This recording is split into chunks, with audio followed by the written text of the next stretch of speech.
ተወልደ ጎይታ አቤተልሔም ምድረ ኤፍራታ ተወልደ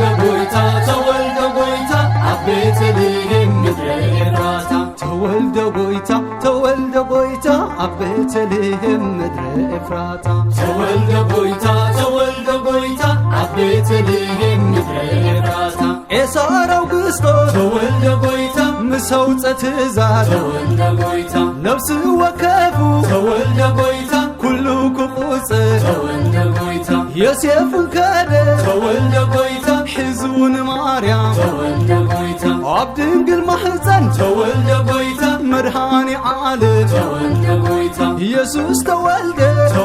ጎይታ ኣብ ቤተልሔም ተወልደ ጎይታ ኣብ ቤተልሔም ምድረ ኤፍራታ ተወልደ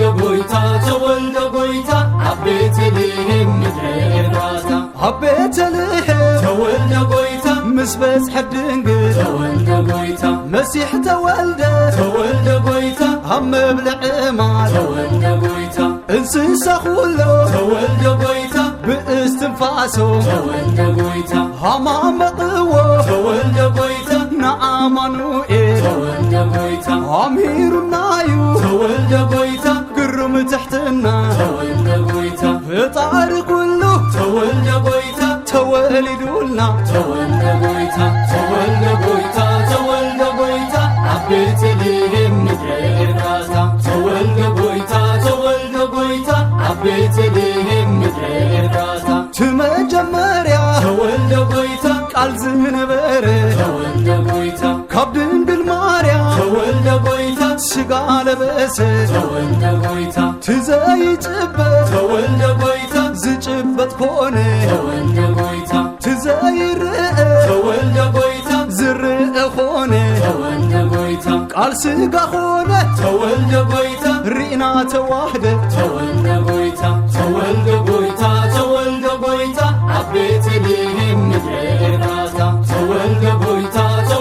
ጎይታ ኣብ ቤተልሔም ምድረ ኤፍራታ ኣብ ከውታ ለይቲ ተወልደ ጎይታ ንጓሰት ሞሮድ ተወልደ ጎይታ ተገለጸሎ ተወልደ ጎይታ መልአክ እግዚአብሔር ተወልደ ጎይታ ኣብ ዓዲ ዳዊት ተወልደ ጎይታ ኣብ ቤተልሔም ተወልደ ጎይታ ተወሊድልኩም ተወልደ ጎይታ መድኃኒ ዓለም ተወልደ ጎይታ ኢሉ ኣብሰሮ ተወልደ ጎይታ ንጓሶት ነገሮም ተወልደ ጎይታ ኣብ ቤተልሔም ምድረ ኤፍራታ ተወልደ ጎይታ ኣብ ቤተልሔም ምድረ ኤፍራታ ተዓበ ኣምላኽ ተወልደ ጎይታ ፈጣሪ ኩሉ ተወልደ ጎይታ ዓለባ ጨርቂ ተወልደ ጎይታ ተጠቓሊሉ ተወልደ ጎይታ ጓሶት ሪኦሞ ተወልደ ጎይታ ኣብ ሕቑፎ ዲኡ ተወልደ ጎይታ ክብሪ ንኣምላኽ ተወልደ ጎይታ ምስጋና ኣብ ሰማይ ተወልደ ጎይታ ዕርቂ ኣብ ምድሪ ተወልደ ጎይታ መስገን ፈጣሪ ተወልደ ጎይታ ተወልደ ጎይታ ኣብ ቤተልሔም ምድረ ኤፍራታ ተወልደ ጎይታ